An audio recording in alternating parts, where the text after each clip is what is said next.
never talked about how to navigate a layoff, how to prepare for the worst. Because in my opinion, our education system doesn't really teach you anything about life skills. They want you to figure that out all on your fucking own. Getting laid off from a company was never like a thought process for me. I was like, oh, okay, like, I'm gonna get a job, I'm gonna work at that job, get promoted. If I wanna leave, I'm gonna go get another job, work at that job. But somebody telling you that, no, today is your last day and you're not gonna get paid anymore, is something that a lot of people don't think of. If you are in your 20s, some of these numbers are relative, right? I could say put away $10,000, but that might be 2 months of expenses for you versus somebody else's 10,000 could be 6 months. But you should be preparing for the worst. I'm a big advocate for taking risks, but especially in your early 20s when your risks don't really fuck you up as much, you should also be understanding, like, let me put aside some money in the event that I get laid off from a job and I can't find work for 6 to 8 months. I live in Chicago, right? The perfect time for me, and I tell anybody to buckle the fuck down, is between late November all the way through April. This winter, you're not gonna be missing much. Or 5. And he's absolutely correct. And I can actually speak to this being that I had a few years of corporate experience before I decided to fully go full entrepreneur mode, grind mode. But he's correct. That's one of the things that a lot of people don't talk to students about, especially when you're going into college, right? A lot of people have painted the pictures to high schoolers that the best way to get ahead in life is to go to college, get in a whole bunch of student loan debt, and then at the very end, you're going to be able to get a job and you will never have to worry about, they don't talk about no layoffs. They don't talk about anything, budget cuts. They don't talk about that kind of stuff. And so you gives a false notion to these kids, or young adults rather, coming up out of college or going into college, of what life is going to be afterwards. And that's truly not the case. Now, for me, I worked in the tech space from 2021 to 2024. Yeah, 2021 to 2024, at the tail end of COVID, work from home. Everything was great.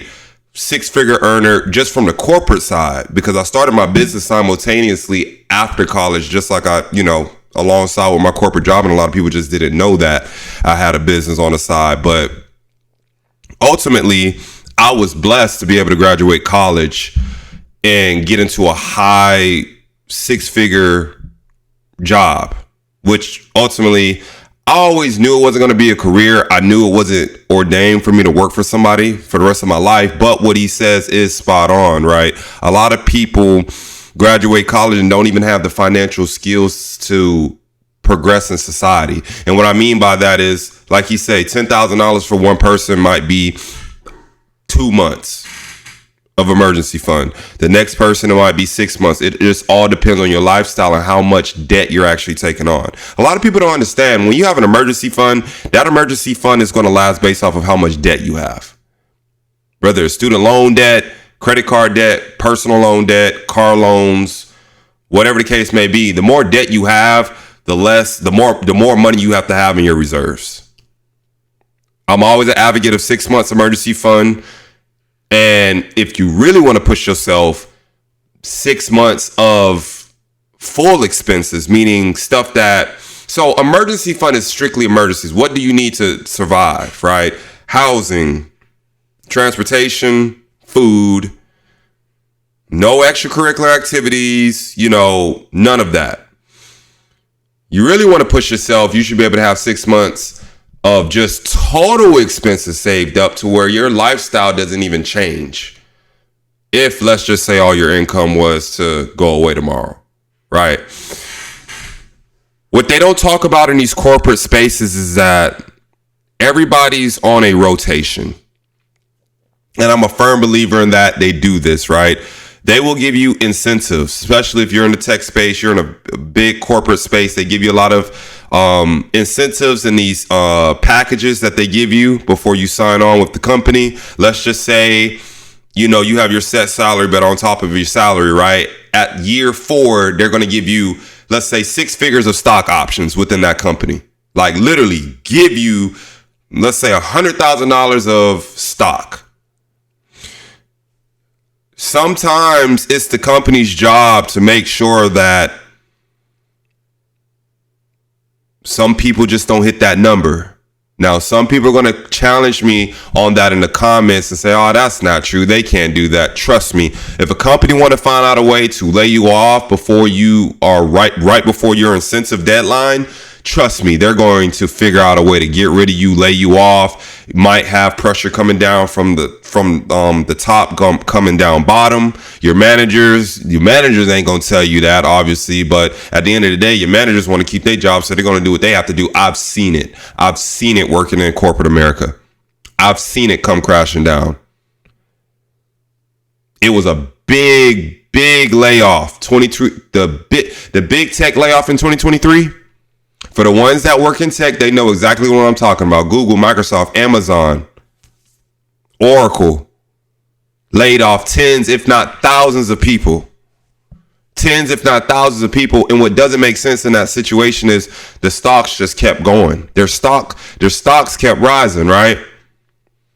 Their stock kept rising. So you got to be mindful. This guy is cooking right now. I'm going to let him finish his video. It's spot on. They don't teach us about these things after college. You got to be able to save for that rainy day. A career is never guaranteed. And more than likely, you're going to probably experience a layoff at least once or twice in your career. And the little severance that they give you is cool for about a month and a half. For people who don't know what a severance is when you get laid off.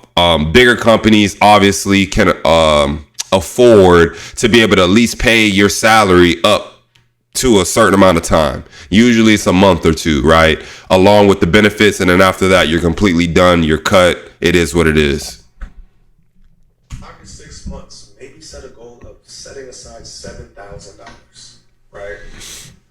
The summer is when you want to be outside. In the winter, let's buckle down on our finances. Something my dad told me is that the next inconvenience in life is on the horizon, right? Everything can be going great for you, literally phenomenal. And one day, it fucking doesn't anymore. In my opinion, I'm always thinking for the worst. Not in the sense of bad things are going to happen in my life, but how can I be prepared for them? So when they do happen, I'm not overly emotional about certain things that happen. I'm 30 now. When I was like 23, 24, certain things that would happen, I'm like, oh fuck, why is this happening to me?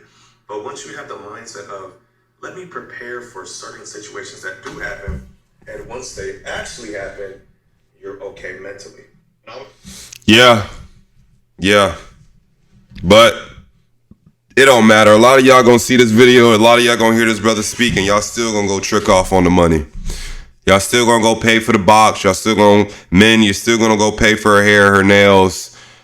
You know, ladies, you're still gonna put that Chanel bag on a credit card. You're gonna try to go on a vacation that you ultimately can't afford just to keep up with the Joneses or to keep up with your homegirls, right?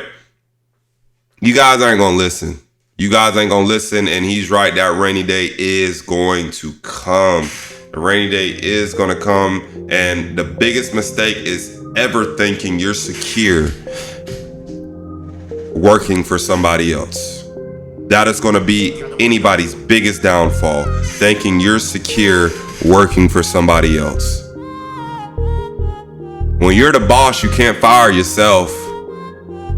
It's a lot more risks and responsibilities that come with having a business and being a boss, but at least at the end of the day, you can't fire yourself, and the success of the company is on your shoulders. It is literally weighs on your shoulders, whether you sink or swim. Y'all let me know what y'all think in the comments, man. I love you. I appreciate you guys. If you like the video, like, comment, subscribe. Let me know what y'all comments. Let me know y'all thoughts in the comment section. Excuse me. And I'll see you guys on the next one. Peace.